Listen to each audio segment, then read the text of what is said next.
You are watching ColdFusion TV.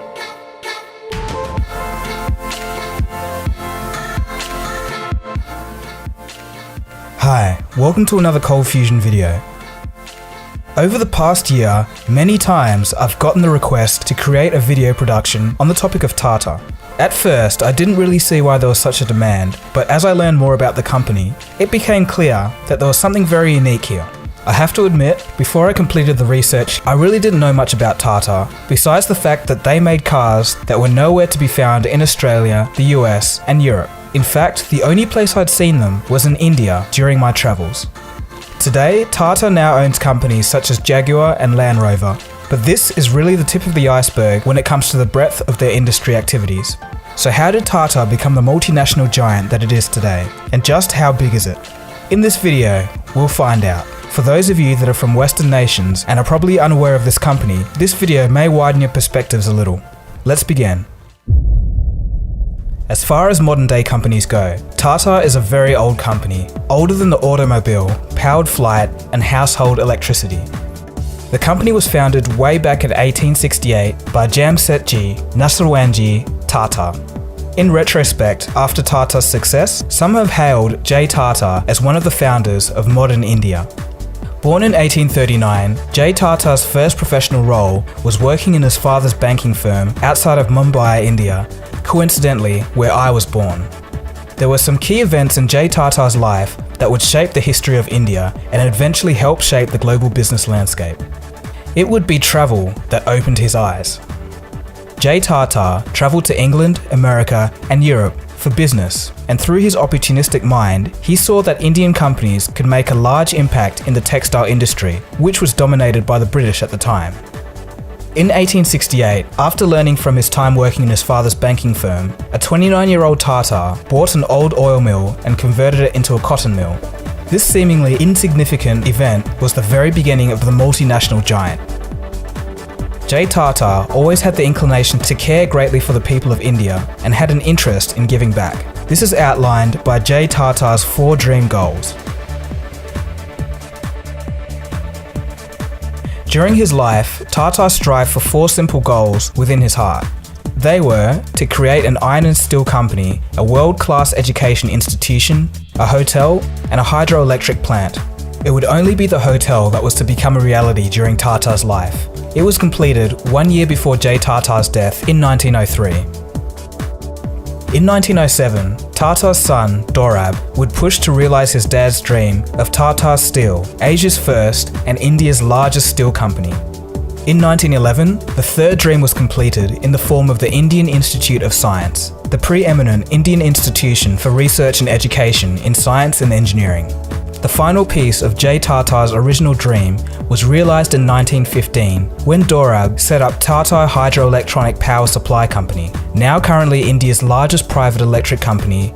So to do so many things in so little time may seem like immense innovation for the early 20th century, but there's a bigger picture to this. Tata as a company was thinking differently even when compared to global practice at the time. To give you an idea of how forward-thinking Tata was for the time, they started the 8-hour workday in 1912 and were one of the first companies in the world to implement the now standard practice. In 1917, the company introduced medical benefits for employees, a very advanced business concept for the time. Since J. Tata's founding of the company in 1868, the reins have been handed down to multiple generations. The company's DNA would ensure success in the future. Today, Tata operates 100 companies in more than 100 countries and exports to 150 countries. So that's all nice, but how big is Tata exactly, and what do they do? Well, in 2014, the company made $103.27 billion in revenue, in which 67% came from business outside of India. The Tata companies employ more than 581,000 people worldwide. That's more than Samsung Group, by the way. Tata is ranked 34th among the top 500 most valuable global brands according to Brand Finance's Global 500 2014 report. So that gives you an idea of financial size, but what do they do? Let's take a closer look at some of Tata's companies. We've got Tata Steel, Tata Motors, consultancy services, chemicals, global beverages, teleservices, communications and Indian hotels, Tata Ceramics, power, Tata Starbucks, Tata Industry, Tata Sky, landmark bookstores, and the list goes on. And just to top it off, Tata actually owns the South Korean car manufacturer Daewoo. But that isn't all. Tata has actually formed a habit of buying up British companies. It's rather ironic if you know the 19th and 20th century relations between India and Britain.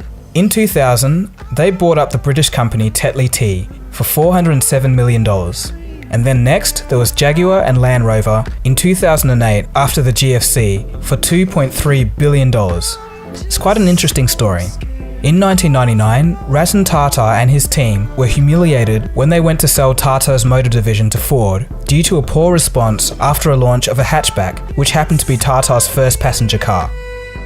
The American Ford officials showed interest in taking over the company, but did so in a harsh manner. They told Tata, "You do not know anything. Why did you start a passenger car division at all?" They said they'll do Tata a favour by buying the car division. But as it turns out, the deal didn't end up going through between Tata and Ford. At the time, Ford owned Jaguar and Land Rover and couldn't really work out how to get the cars to sell. By 2008, things had gotten so bad that Ford had to sell Jaguar and Land Rover to the very company they had said a few years earlier were useless. Today, Tata has turned Jaguar and Land Rover around, and sales are doing well in the US. Costs from Jaguar Land Rover. A quick mention on the headline figures that we saw coming out from Tata Motors yesterday. Net profits have increased to $771 million. Net sales, on the other hand, have jumped 38% to about 63,000 odd crore rupees. Now, sales at Jaguar Land Rover have jumped 19%, driven largely because of the demand that we've seen coming in both from the F-Type as well as the XJ. Okay, so far in terms of size, Tata may sound like a few other multinational conglomerates, but the surprising difference here is that Tata is actually very successful in many of their fields. For instance, Tata Communications is the world's largest wholesale voice carrier, and Tata Motors is among the top 5 commercial vehicle manufacturers in the world. Their steel division is among the top 10 best steel makers. The Communication Services division is among the top 10 global IT service companies. The Global Beverages division is the second largest tea company in the world, and their chemical division is the world's second largest manufacturer of soda ash, which is used for the manufacturing of glass. Another aspect which makes Tata different, and one of the reasons why I've grown to appreciate them at least as a company, is their nature. Tata carries on its founders' caring attitude, and as a result, they have a sort of self-imposed moral obligation. What do I mean by this? The company has actually made it a habit to return some of its wealth to society, mainly through providing investments back into the local economy. This is not only true within India, but in many countries around the globe. Tata is also very active in philanthropy. Through its trusts, the company gives back in areas of medical research, technology, science, education, social welfare, and healthcare. One example is the Tata Swatch, a compact in-home purification device that costs less than $21. The idea of the Tata Swatch came to being from the 2004 tsunami, which left thousands of people without clean drinking water. The device has filters that last about 1 year for a family of 5. The advantage of this device is that it does not require any electricity and is very low cost. Due to activities like this, in 2009, the Tata Group was ranked number 11 in the world's top 100 reputable companies by Forbes magazine. So there you have it. A true multinational conglomerate with a bit of difference. All in all, it's amazing that just one man could leave a legacy that has lasted over a century. Let's finish off with a quote from J. Tata himself. In a free enterprise, the community is not just another stakeholder in the business, but in fact, the very existence of it. What he said rings as true today as it did over 100 years ago. Companies really need to listen to their communities and users. And one last cool fact, J. Tata has even founded a city in India that now has over 1.3 million people. I hope you enjoyed that video about the history and size of Tata. If you did, please give this video a thumbs up, I really appreciate it. Feel free to leave a comment and subscribe if you're new. If you want to know more about the history, size, and interesting facts about other companies, hang around for the next 10 seconds and follow the prompts on your screen. This has been Dagogo, you've been watching ColdFusion, and I'll see you again soon for the next video. Cheers guys, have a good one. ColdFusion. It's new thinking.